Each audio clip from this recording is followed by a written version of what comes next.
This is what Jen has put onto our dining room table. It's a big brown mess at the moment, but she assures me it's going to turn into something that isn't like that weird potato sculpture in Close Encounters of the Third Kind. How are you doing over there, Jen? I'm good. You filling a fire with more wood than it needs? Well, we need a bit of heat. I'm trying to get all this dried out. It just helps it along a bit, and it helps the clothes as well. So, yeah, it's doing well. I'm going to go for a lie down now, because I got stuck out last night because an Amazon lorry was on fire. And basically I haven't had a great night's sleep. Alright, well you go and have your beer and then go to sleep, because that'll certainly help you get a good rest. Yes, it will. Well guys, I'm up in my office and I have to do something with this chair, because as you can see, it's a kind of an angle. A really not right angle, because unfortunately it broke. Now, I was actually finishing up an animation slide last night, and then all of a sudden I started to slide myself and I went sideways. And all I could think at the time was, no, not the games. So my thoughts when in the office don't apparently go to self-preservation, they go to preserving my retro games. So not entirely the best priority, but it's good for my museum. Anyway, I've got to now fix this chair. Well, actually, I've got to now replace this chair, so I'm going to grab one from the kitchen and then get back to work. This is the animation I was working on. It's, well, as you can see, it's the warp core from Star Trek The Next Generation on the Enterprise D. And, yeah, I'm quite pleased with how it came out. So now I've basically nicked a chair from our kitchen. It'll do for the moment. It's not the best in terms of being able to move it around for work, but it will do. But what I want to do today, I need a few more animation slides done just to get a bit more movement into some of my Star Trek animations. But that's not what I want to talk about for the most part, because I finally found Guitar Hero Van Halen. Took a long time. I've been looking for this since before we moved into this house, when I was really into collecting Guitar Hero games. This is one I've wanted for a very long time. I've just unlocked all of the songs on it. Eruption is the final one. I got to 70% of the way through it, and then my hand seized up and I couldn't play anymore. Oh my goodness, it's hard. It's like that final song isn't a song. It's a death sentence for your fingers. It's ridiculous. A lot of fun to play though. I love it. One of the best Guitar Heroes. It's just unfortunate that it's so rare on PS2.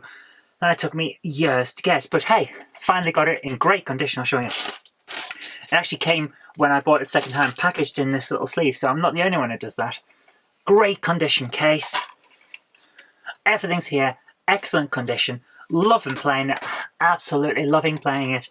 And I'll probably continue to play it, even though I've unlocked all the songs now, because I haven't mastered them all. But it's actually not the only one I've got, because I found another one that's, yeah, I'd say it's quite difficult to get. It's one of those things, the Superb Wipeout, it's called on the back. Superb Wipeout, that's the English version, or Jeu de Destruction for French. And yeah, I think this is originally from France, but it doesn't really matter because all of the PC50X family are pretty much interchangeable, very compatible. It's exactly the same as before. You push that in when you're putting it into the thing, it goes in, and then you can see the circuit board, which allows it to connect. It's a very nice way of doing things. A lot of older cartridges did it. The Texas Instruments does for its cartridges.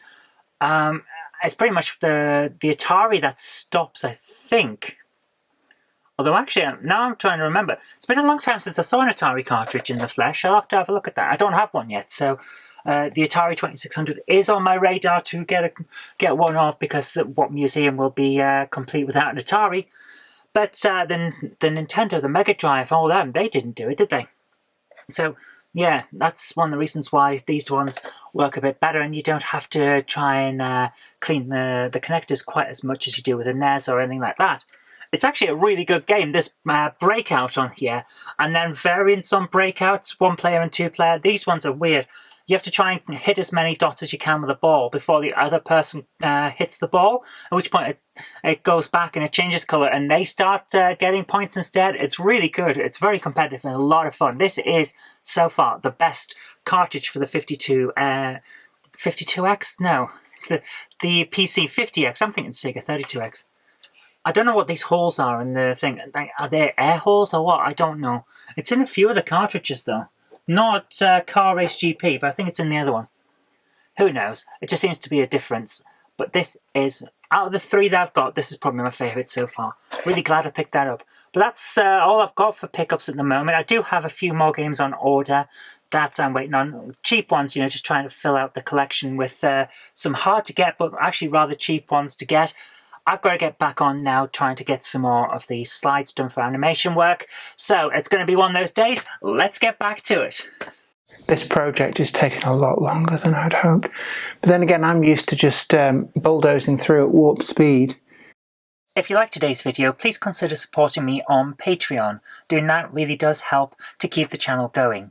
And an extra special huge thanks has to go out to Chief89, Tepic and Sam Yates.